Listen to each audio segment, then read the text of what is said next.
Morning Gamer, what's going on? It's Red K, and today's date is April the 6th. Hope you guys are having a good time out there. I know a lot of people are not having a good time out there because it's very hard to get your hands on a PlayStation 5 or an Xbox Series X or S. Well, not so much the S because the S is out there. I've been able to get an S, but I don't want to get it right away. I want to get the Xbox Series X. If you don't know the difference between the Xbox Series X and Xbox Series S is, basically if you have a 4K TV, 4K 60 is Xbox Series X, and 4K 1400 are basically 1080p. If you have a 1080p, you should get the S. So anyways, right?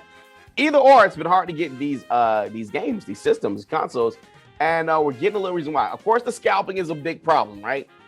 These scalpers are getting the game systems and they're selling it for high, and some people are actually buying them. You guys are crazy.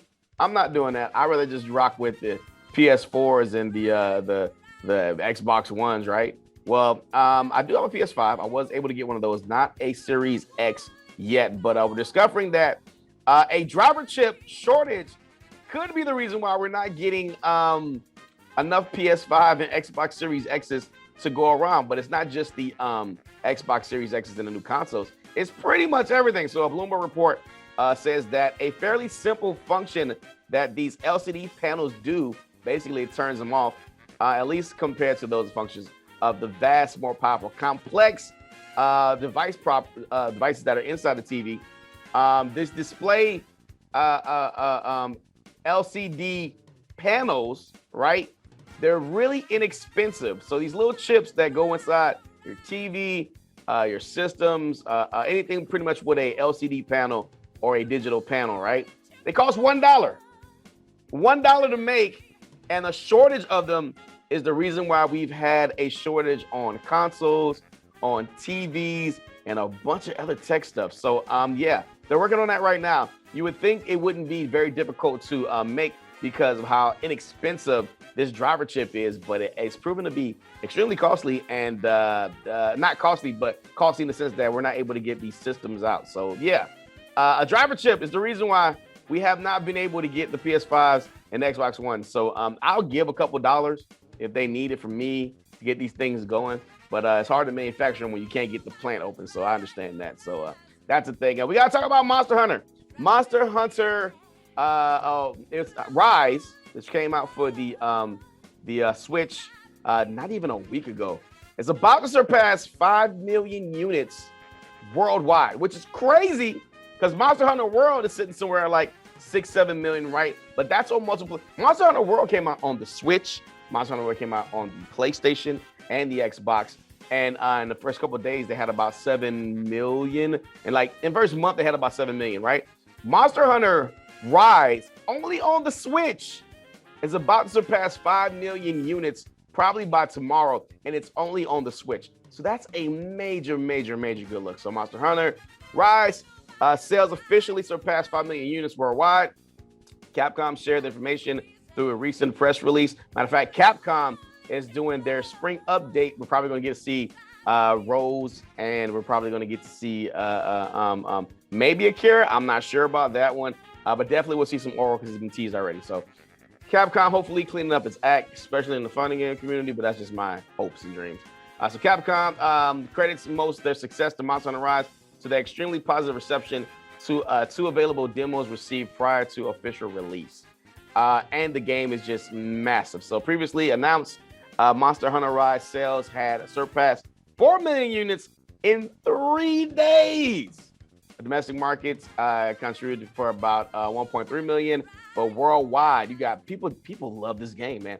I have on Game Pass. We got to download it. Never played it. I know that Lone Wolf and a couple of guys from the Half-Ass Heroes and the guys that were with us on the 2050 shows, The Basement, played Monster Hunter, and they raved about the game.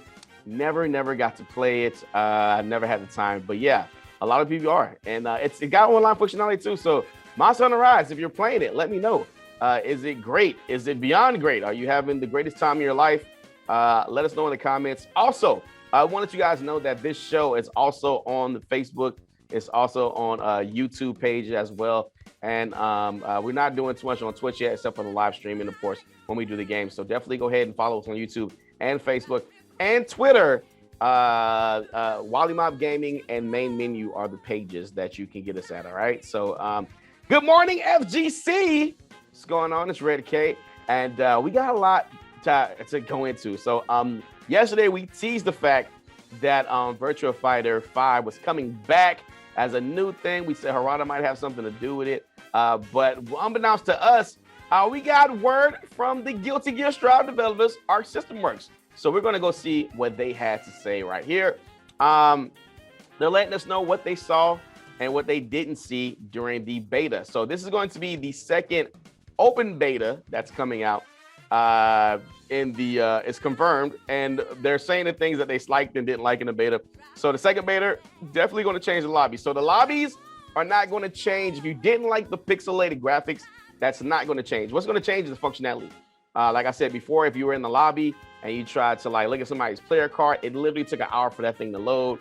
If you're trying to get matches and you and the guy right next to you wanted to match up, you were had your swords out, it would boot you guys back to this one. So one person had to load up while the other person had to just wait. It was very convoluted if you wanted to get a match. Hopefully they change the matches to 2 out of 3s or 3 out of 5s even. That would be the best case scenario instead of the one and done situations, because you want to get that run back. But then if you already beat the guy, you couldn't get the run back. So it was a little bit. So second open beta for Guilty Gear Strive is following the game's delay of last month. So we get a delay, but we get our taste of Guilty Gear, right? Arc System Works has now released developer Backyard 5 for Strive that dives more into the future beta, as well as the changes planning to come in the game's port lobby system, which we can all agree was a thing, right? So say we're planning a second beta test for the players for feedback, reads the bottom portion of developers post. The timing has yet to be determined, so please keep an eye out on future updates. You better damn believe we keep an eye out.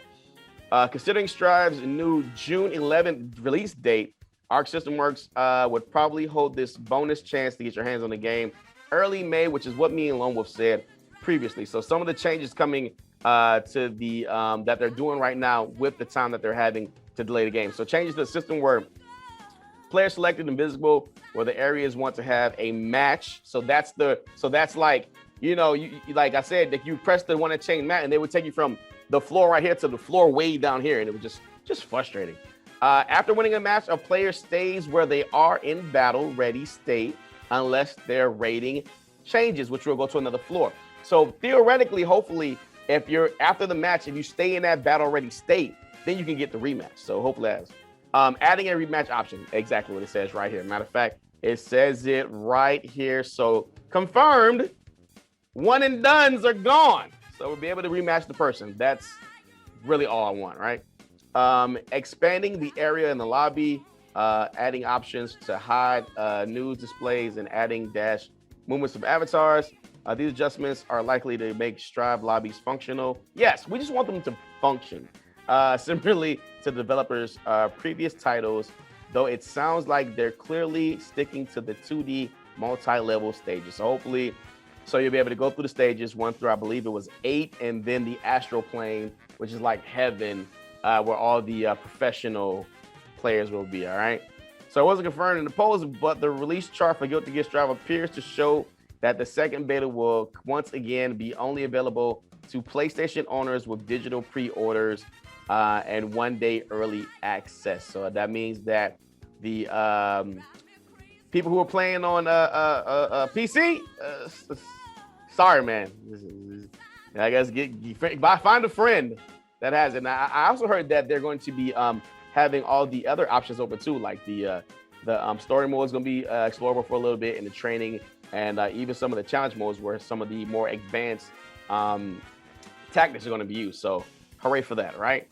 And the story that we teased yesterday, Virtua Fighter 5 leaked for the ratings. So basically, Virtua Fighter 4 came out about 10 years ago by now, PS3 era. And there was Virtua Fighter, which was Knockdown, but it wasn't the ultimate knockdown version of it. So Virtua Fighter 5 Ultimate Showdown. I'm sorry, Ultimate. So Virtua Fighter 5 came out released, and then Virtua Fighter 5 Showdown, Round Showdown, I believe it was called, came out on the PS3 and Xbox 360 with the back and pat stuff. You can actually go back and play the Virtua Fighter Showdown. Virtua Fighter, one of the hardest games to get into. It's a little boring. I'm a true Sega fan, so I love Virtua Fighter because I was not a casual Virtua Fighter player. I might not have been very good, but I was not casual. I spent a lot of hours into this game. So anyways, I'm very happy to see. So it looks like we're going to have a Virtua Fighter Ultimate Showdown. They say it may be Sega's new esports focused fighter. And Harada, the executive manager and the producer for Tekken, was the one who's saying, like, maybe at the next roundtable we can get Sega to come and show us something. I mean, what game does Sega have as a fighter? Virtua Fighter. So hopefully this Virtua Fighter 5 Ultimate Showdown will be a updated version of the Virtua Fighter 4 from the Showdown version. Maybe a couple new characters, maybe some new graphics, you know what I'm saying? Hopefully it's not, I mean, if it is the same engine, maybe a tweaked engine, hopefully. And just give us something to play. And the biggest thing is no matter how big of a Virtua Fighter fan that I am, I'm still living by the hashtag no rollback, no buy. All right. So yeah, they're saying some names, tease that, you know, Project Virtua Fighter X Esport, Japan's roundtable, basically everything I just said, bringing Sega to the table to bring this fighting game back. So, you know, I'm excited, but believe me, no rollback, no buy, hashtag. All right, guys, going to do it for Good Morning Gamer, Good Morning FGC. Tomorrow, we'll have that spring, April update for Street Fighter 5. Until then, be good, be safe, keep playing games. If you can't be good, don't get caught. We out. Peace.